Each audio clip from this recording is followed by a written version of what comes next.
Ada 3 amalan yang dituntun oleh Rasulullah SAW kepada kita biar kita selamat bahagia di alam barzakh, di alam kubur.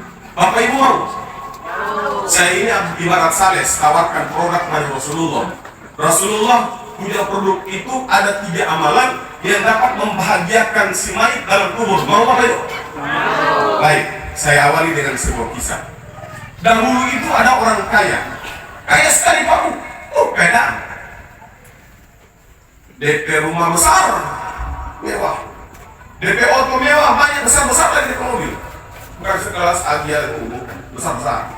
DP tanah luas, besar. DP istri juga tidak dapat dipasang besar. Mau tersinggung istri besar kan? Tentu kontainer orang. Maaf istri yang besar. Istrinya cantik. Baik.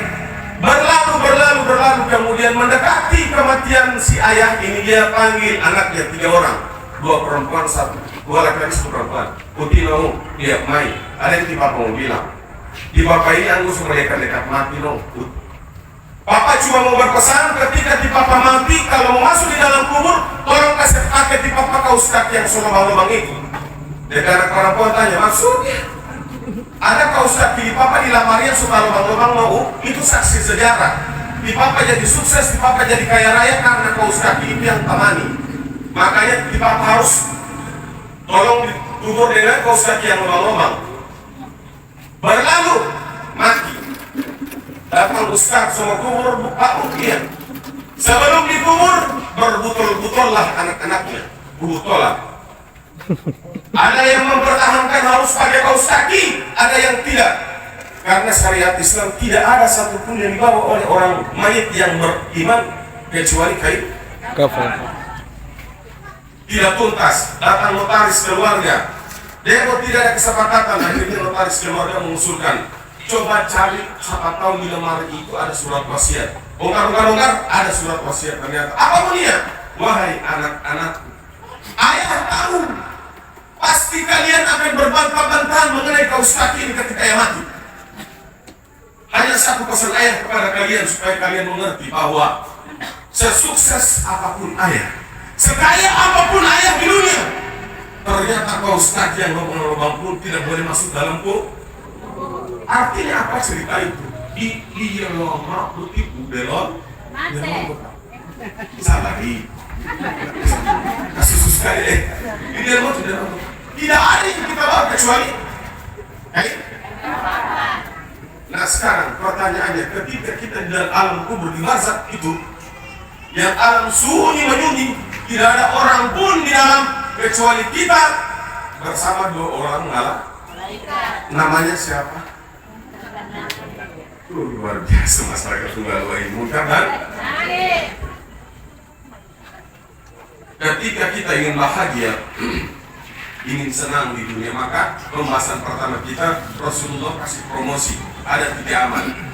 Idza mata ibnu Adam anqata anhu illa min 3.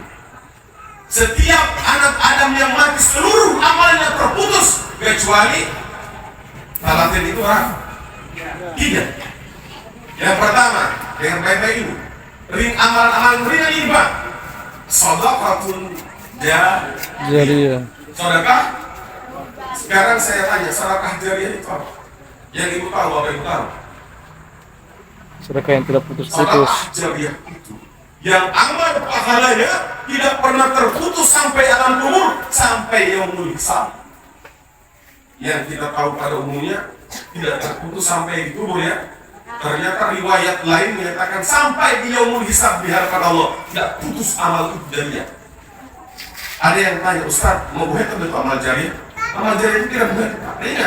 Ringan saja itu amal jariyah. Saya mau kasih contoh. Baik, saya kasih contoh tapi tidak semua. Ya, sab'u yajru lil ibadi ajruhunna fa huwa fi qabri ba'da mauti. Ada 7 amalan yang menjadi sedekah jariyah ketika seseorang mati di dalam kubur. Saya tidak kupas semua mau firmali. Di antaranya yang pertama, au gharasa nakhla, yang ringan saja ini saya bilang. Au gharasa nakhla, menanam tanaman-tanaman yang berbuah di depan rumah. Masya Allah, justru itu amal yang dianjurkan oleh Rasulullah akan jadi sedekah jariah. Di rumah ada pohon mangga Pak, ada pohon nangka, ada pohon rambutan, ada durian, tidak ada. Ada buah-buahan yang terdiri dari huruf N yang rasanya manis, nangka, nanas, nohulun, durian, rambutan.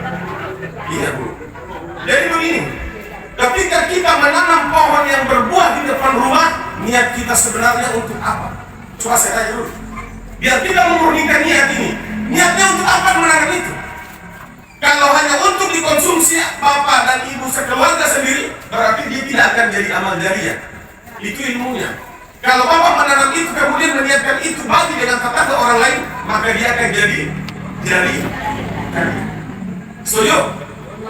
Cuman sekarang masa kiai pernah lihat nangka berbuah karung,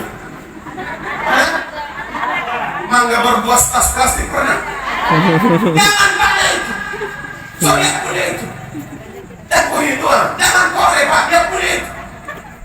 Tidak apa yang bungkus-bungkus dengan karung itu buat supaya Ustaz, supaya semut dengan lalat tidak makan. Ambillah semut yang lalat kenapa membiarkan?